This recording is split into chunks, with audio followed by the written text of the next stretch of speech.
everyone. I'm Mark Despotakis. We're here with another show for you today. And as I promised, we have some great guests that we have lined up coming up on the show. And today is certainly no exception. Joining us from Las Vegas, if I'm not mistaken. Beautiful Las Vegas. Yeah. Is a good friend of mine, Marcia Neel, Senior Director of Education for Yamaha Corporation of America. Marcia, thanks for taking some time to join us. You bet. Absolutely. I'm so glad to be here. Thank you for asking me. I appreciate it. Absolutely. So Marcia is amazing in many ways in what she has done for music education.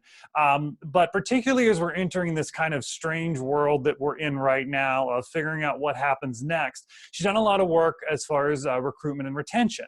And we're going to talk a lot about that and a lot of resources that are available out there for parents, teachers, students, everything. So Marcia, let's start with this. So right now we're in this strange time. Kids aren't in school, they're at home, they're doing online learning. It's a whole new world and music fits into that somehow. What's your message to kids out there who are out there and parents are out there who are trying to deal with teaching their kids at home? Well, I'll tell you, it's hard enough to teach kids how to play some of these instruments as a music educator, much less a parent. So, I mean, I get it. Well, I'll tell you, if I were a parent, I would be listening to my kids as much as I can. And I would probably say to them, is that the way it's supposed to sound? Is there something that you would want to fix to make it better the next time? Would you like to record that and send it to grandma on the iPhone? Or, let's send it around, because, kids really need an audience to play for. And in fact, that's almost been a little bit of a challenge this particular year, because more and more states have signed off on the fact that there will be no more school this year, right? And so any concerts that we were working toward are now not there. And so that's a problem, because very often then the kids, and I've actually had a couple of band directors who have amazing programs say, I've lost the kids because we don't have that impetus for playing like we did. So the concept is, well, what can we do to keep them involved, but in a creative way, so they're not figuring like, I've got to play my scales again for the grade, because we don't have that. So we've come up with several ideas, and I'd like to share some of them. Absolutely. Things kids can do, because I really think that that the kids should buy into the fact that retention and recruitment both are part of their responsibility. I mean, if they love the band program and they love what it does for them, and they've had great experiences that they totally enjoy, they need to share out that with kids who have yet to experience all those things. So first of all, we have asked here in Clark County, which I'm happy to say is the largest music education program in America. We're so thrilled with that. It's 8,000 square miles of great music making. It's terrific. Fantastic. But what we did is we asked our directors to send out an instrument promo challenge to their kids, their high school kids, for recruitment purposes. So what that means is the students are currently making videos that promote their particular instrument, as if to say, this is the only instrument you'd ever want to play. Okay. So they're doing all kinds of creative things. And one of the most creative that I have seen actually stems from that very same assignment from a teacher in Arizona. And she is promoting her euphonium of all the instruments. Okay. You got to see this video. It actually went viral. It's called All Day Long. And I know, Mark, you're going to provide the link. Yeah, we'll put the links to all this. Yeah, please look at the links of the videos of all these things I'm going to share today, because they're so motivating and will inspire you to do the same kinds of things with your kids, and for parents even to help their kids, because in this case, the parent was very helpful. Her sister was involved, a little sister. I mean, it was great. So that was one thing. And to be honest with you, when the kids start doing things that are kind of off the beaten path of the traditional responsibility of being in a program and what I have to do to practice and get creative, they come up with the best stuff. I mean, they're just so smart. And this is why we keep music in schools, because we need creativity out in the workplace. So go with something like that. So come up with a creative assignment for recruitment that will help kids down the road see what playing that instrument is really all about and how much fun it is. Okay. The other thing that I think is so important is for teachers to start, you can find this on the internet, but I'll share a couple examples of these, how band is such a family. It's so important that this particular year that we work together to bring the kids together because they've been apart for so long, and coming back together is going to be a little scary. If you think about what kids have been through over the past year, I mean, they've been going through active shooter drills. Then we have to separate out for all of this. I mean, their heads must be spinning. So we want to bring everybody together, the students, faculty, I'll talk about in a little bit, but also the kids. So one of the videos that I have found, and you could probably put this together virtually also and ask your kids to help with this, is from the wonderful Carmel Bands program. And it's actually called Carmel High School Bands Family. And it literally is just kids talking about being in the program and the parts of it that are, you know, not the musical parts of being in the Woodwind family or whatever it is. It's just great. And you should see it. And it focuses, I mean, I talk about the non-musical elements because so much of, at least in high school and middle school, of being in a program, an organized program, is this whole family thing and how we bond or band together. And we are all better as a group than we are even as individuals all added up, you know? So it's great. You know, speaking of Carmel, I've seen that video, but have you? Yeah, they have this great trifold that I've used in a bunch of presentations. And there's a one page of the trifold is Dear Mom and Dad, and it's a letter written from a student in their high school program. And it explains, here's what you can expect as being part of this. So it's great recruiting for the parents. It's great recruiting for the kids. And then what they did was they made it into a video. They had the student who wrote the letter do it as a video, and they put, you know, scenes of the band. It is, I mean, it makes everyone want to join that band. There's no question. So something as simple as that letter. They have so many wonderful videos. Another one that they have is called I Am Carmel Bands, or I Am Carmel. I think it's I Am Carmel Bands. And you can look that one up. And literally it's everybody from the bus driver to the custodian and to the, you know, to the sweaty kids. And, you know, I mean, it's great. That's fantastic. But it makes that point. And I think that is such a huge thing for the kids to understand, because kids who have not had that, I know in my school district, kids come through their elementary school to 5th grade, then they switch schools and go to middle school, and that's when their elective music programs start. So if you have that, sometimes there's a gap in there. And so this helps to bridge that gap when kids see this stuff before they actually get there. Right. And here's another thing, you know, you should be putting this, especially for middle schools, high schools too, I guess, but taking these videos and placing them on the home page of your school's website so that kids can be looking forward to coming back to school for these kinds of events and activities. Right. So, you know, we don't know what it's going to look like in the fall, but, you know, nonetheless, you know, it gets the kids all jazzed up. And maybe then there could be a link at the end of that to, you know, sign up and all that kind of thing. So, you know, I just think that there are opportunities to use, I don't want to say use our kids, but for our students to participate in a real meaningful way in our recruitment activities. Right. So enough said about that. Now, here's the other thing. And there's another video I want to mention. Foothill High School here in Clark County has one that's called There Is a Place. Oh, man. It just makes your heart go pitter-pat. And I love just the title. And I wondered if maybe if you'd like to use that slogan or come up with a slogan for your school. Right.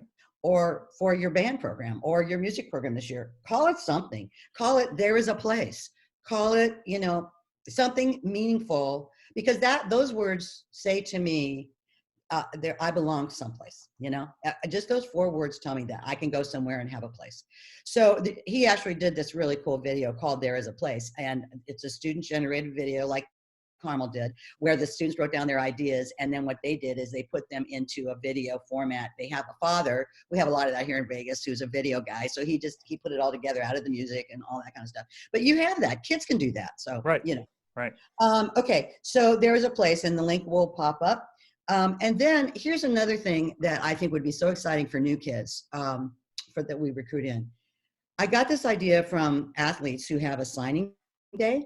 So if, for example, we can't do the traditional instrument testing, or even if we can, but, you know, that might look a little different this year because we may have to go to instrument choosing, you know, kind of a program. But anyway, whatever, once kids make that decision, then it would be cool if you were that next band director or music teacher, whatever it is, to send them a letter of commitment that we would video, or they would video them signing their letter of commitment. And after they sign it, they put their pen down They pick up a ball cap, put on their ball cap Yeah. that has the middle school name on it or the band or whatever it is, or, progressive music, Right. whatever, or a t-shirt or something. And then you take that and you start, populating social media with that kind of stuff, and then putting it out on their school website. Call the local news, because right now I think local news is where it's at. National news is, Right. it's all bad news. So local news is really looking for happy stories, and going back to school stories would be like this would just be phenomenal and would attract a lot of attention. And I think a lot of kids would want to participate in something like that to get that kind of treatment. And, again, it's that sense of belonging to something. Right. We've been too individualistic for too long. So I think that sense of belonging. So I saw actually and got the idea from a video that I saw where high school band students were signing their letter of intent to participate in the band program at XYZ University. So I just kind of downscaled it from that. Makes sense. But I'll share you that link as well so you can Great. see it. But I think it's really a fun way to go. So these are just some ideas for, and maybe your students, your current students, your high school kids can actually be a part of that in some way, and welcome them to the program. I mean, if you see some high school kid, really looking, like all these little kids want to be like the older kids, we know that, and they send a little video, welcome to the band program. I mean, that would just be great, and those kids would love it, and the parents would really be all in on this. I just think we need to move forward in those kinds of positive directions. As I said, your kids can help you quite a bit with that. Yeah, and it's about thinking outside of the box now. I mean, because we were forced outside of the box. Everyone's outside of it. So I love these ideas of saying, find a different way to use these students, and you're helping your program at the same time.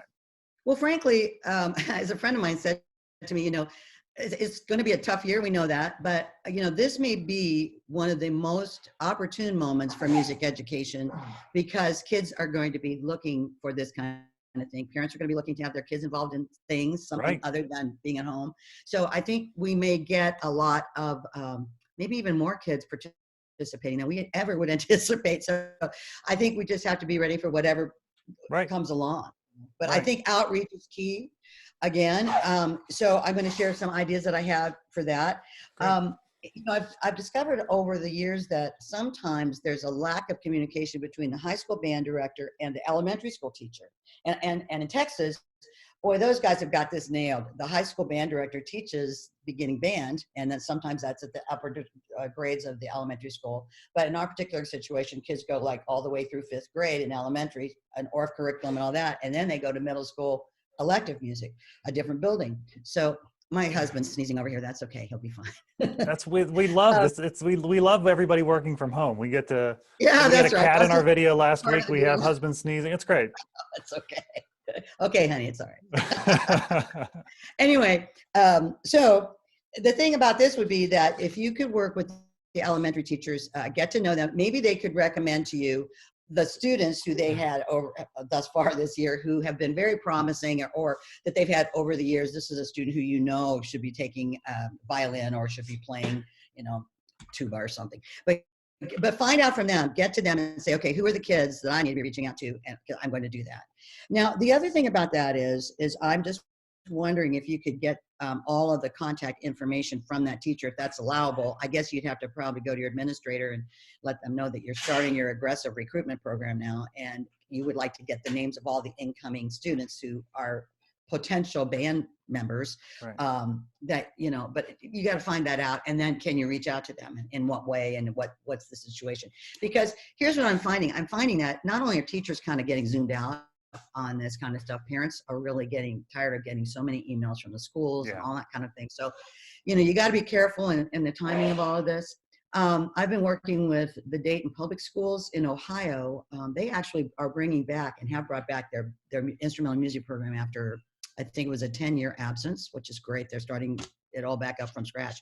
So this past year was year 2 of a full year. Well, what they did this last fall, so innovative, is they created robocalls about joining the band, because they don't offer orchestra, they offer choir and band. So they used robocalls to appeal to parents, to say that, because the schools all know how to get to all the parents through robocalling, because that's just part of what they do for various reasons.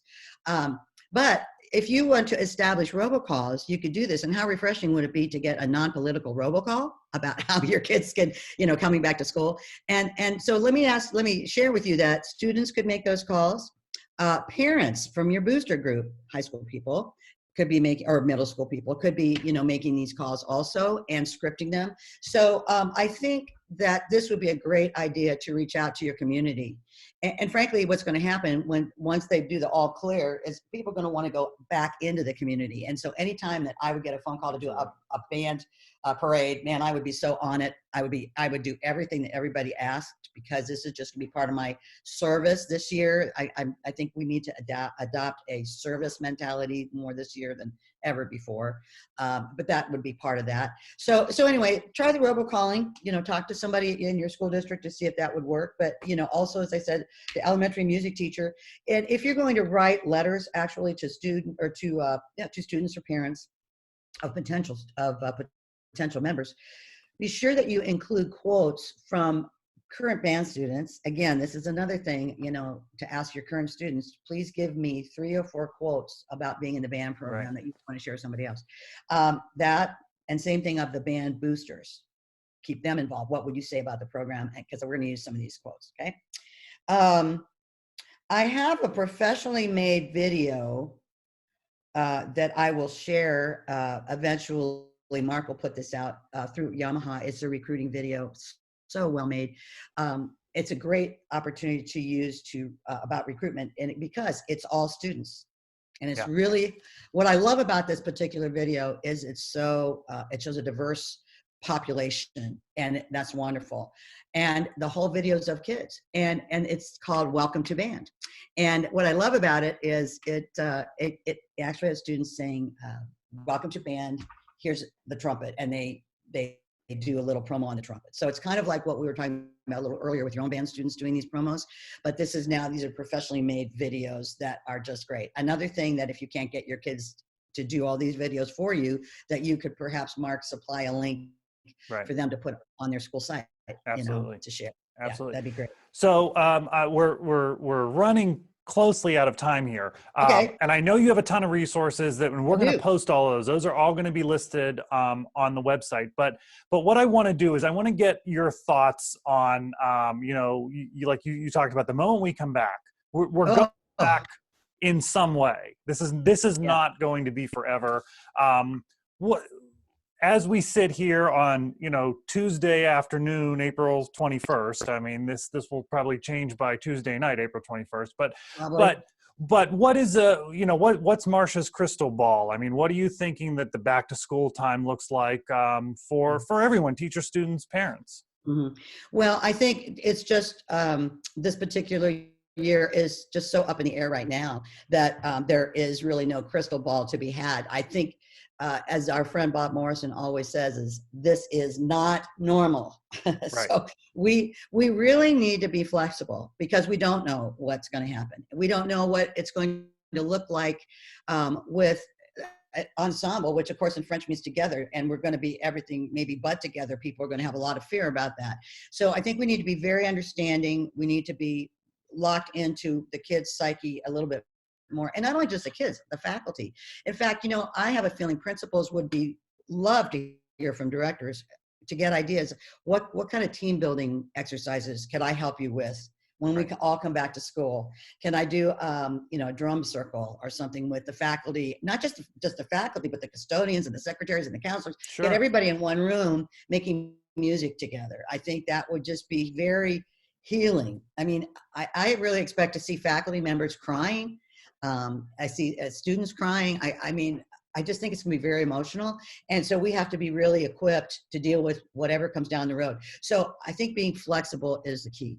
Let's not be so concerned about the level of performance and, I've got to get a superior rating at festival, I'm not saying you shouldn't do that. I'm saying how you go about doing that is this year really, really important. You want to have your kids be the best they can be, but right now they're going to need you socially probably more than anything. And you know why that happens? Because I think kids trust us as their music teachers, more than they would trust even going to a counselor. I mean, you all have had that experience where kids come down after school, I need to talk to you. And they tell you something that you can't even believe they're sharing, right? They wouldn't tell their own parents. But so that's the thing. And then the other thing is to try to watch your expectations, because we are all perfectionists. I mean, it's good and it's bad.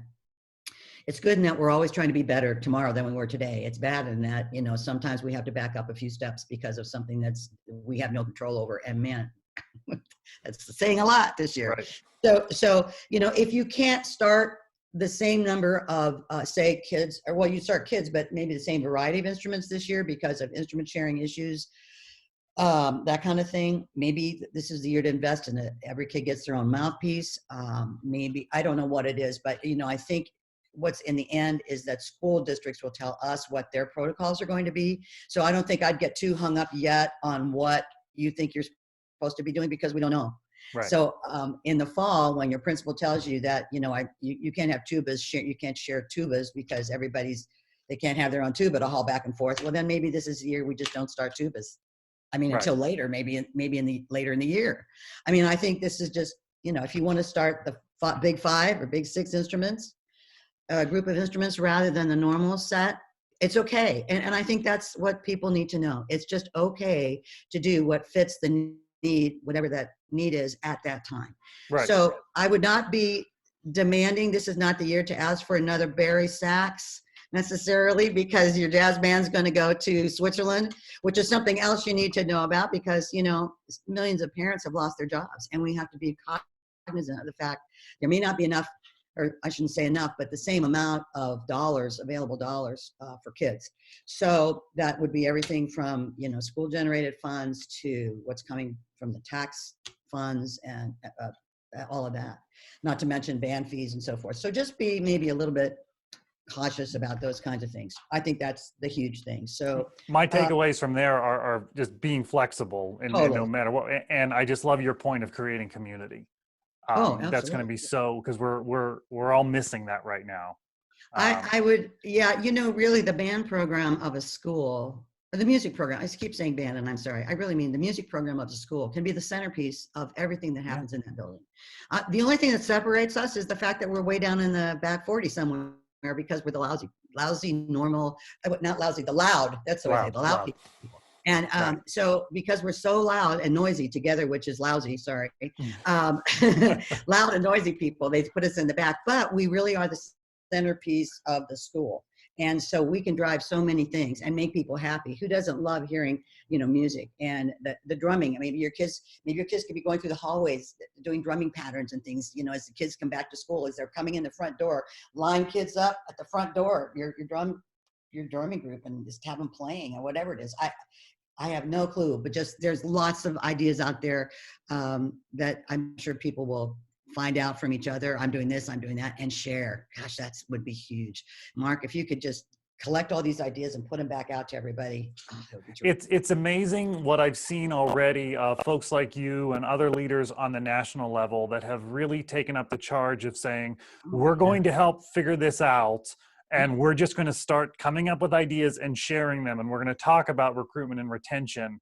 I'm on these calls 3 and 4 times a week, and I'm hearing it come up in all these different ways. So for the teachers out there, just know that you're not isolated. There are folks thinking about this, and how can we all collectively help? And so please, that you said that, share my email address. You know what Absolutely. it is. I know you know. And then if anybody has questions or they run up against something, an issue maybe we haven't thought about that you want to share, that would be great. But please remember this as a final thing. Music making is such a joyous thing. We see that all the time on TV, these, concerts from home, and we listen to the radio and to our iPhones and what radio. I sound like politician, right? But anyway, what I'm trying to say is that, music brings us so much joy. So don't take the music making away from them. I started practicing the piano again after being away forever. Fantastic. And I sat down, and my first sitting down session lasted 4 hours. I couldn't believe how quickly it went. I got so much out of it just doing it. So have your kids continue to play, because even if they're playing, you know, they're not playing your traditional band stuff. The playing brings them the joy. I mean, Right. have them play whatever they want to play, put it up on the internet, you know, share it, because it's just important the kids continue to be music makers. That's really huge. Right. And we're seeing some great stuff out there of that happening. And I'm sure teachers can be able to do that. And Marcia, you've shared some fantastic ideas. I know there's Right. even more you didn't get to that we're I going know. to I'll post. pass them along. And we will post your email. Folks, Marcia is the person to talk to. And it's thank you so much for being here and sharing. Absolutely. We appreciate your time, the work that you're doing, the great stuff that Yamaha is putting out. What's the Yamaha Educator Suite? Well, yeah, there's that. There's a Facebook page, Ah, yes. facebook.com. You put that out. But also, I want to share, and I know we're short on time, but real quickly, the Music Achievement Council has just been wonderful. They have put out so many resources. And if you go to musicachievementcouncil.org, it'll come right up. And there's like how to recruit and retain. I actually have letters that you can use, you know, to reformulate. They're all modifiable. They're all on docs that you can just take that and change it up for your own school setting. But there are lots of recruiting ideas up there. And there's lots of information about the First Performance National Day of Celebration. And believe me, this is the year for that. When the kids come back to school, if they have something that they're getting ready to do to like the 6th or 7th week of school, and we celebrate those beginners in this way, you will have them for life. And the parents will be just thrilled because they'll want to practice and they'll be on task. So be sure to download all those materials, and they'll get certificates. There are all kinds of things you can do. Involve your high school kids in it. It's just a huge thing. And we'll post the link to everybody that as should well. just kind of be on board for this year. All hands on deck. Yep, we'll have the link for that up as well. Marcia, thank you. I can't wait to see you in person again. We should have been seeing each other this week at the PMEA conference, but that's all right. We will see each other soon enough.